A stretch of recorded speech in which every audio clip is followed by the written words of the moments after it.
近排 OpenAI 又搞大件事啦，佢哋豪言壯語話人工智能可以推動科研同教育大步向前，不過前提係要有啱使嘅工具。為咗呢個 ，OpenAI 一出手就係5000萬美元，又搞研究資助，又提供計算資源資金，仲開放 API 接入，一心想支持嗰啲喺知識前沿衝鋒陷陣嘅學生、老師同埋研究人員。就喺星期二 ，OpenAI 正式推出 NextGenAI， 呢個唔係普通嘅項目嚟嘅，佢相當於一個研究機構嘅聯盟，將15間研究機構拉埋一齊，目標得一個，就係靠人工智能，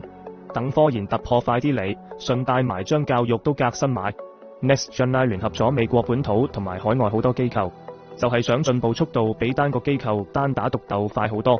呢個計劃一方面要助力下一代各種新發現誕生，另一方面仲要為下一代人才鋪好條路，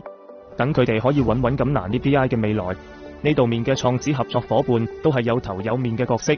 好似加州理工、哈佛、麻省理工、牛津大學等等都在列。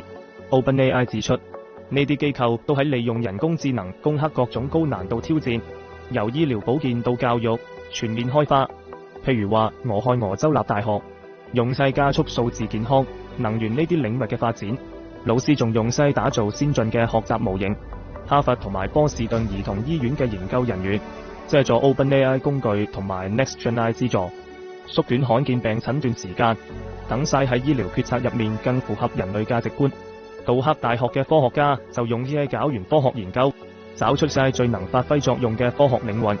喺培養下一代 AI 人才方面，德州農工大學利用 NextGenAI 資源搞生成式人工智能素養計劃，為師生提供實踐培訓。麻省理工學院嘅師生可以用到 OpenAI 嘅 API 同埋計算資源，訓練自己嘅 AI 模型，開發新應用。霍華德大學用晒開發課程，俾學生實踐機會，為未來嘅領導崗位做準備。喺 AI 驅動大學同圖書館方面，牛津大學用晒推進科研、教育同埋校園運營。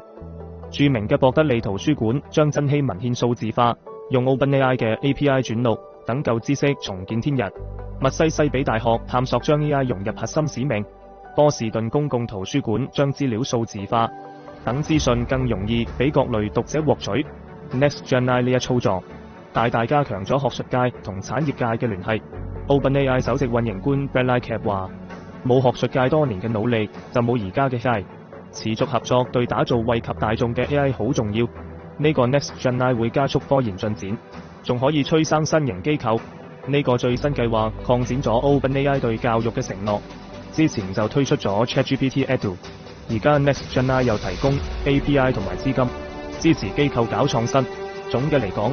，NextGenAI 就係要支持嗰啲揾字語方法嘅科學家，挖掘新見解嘅學者，仲有為未來掌握新技能嘅學生。未來好值得期待。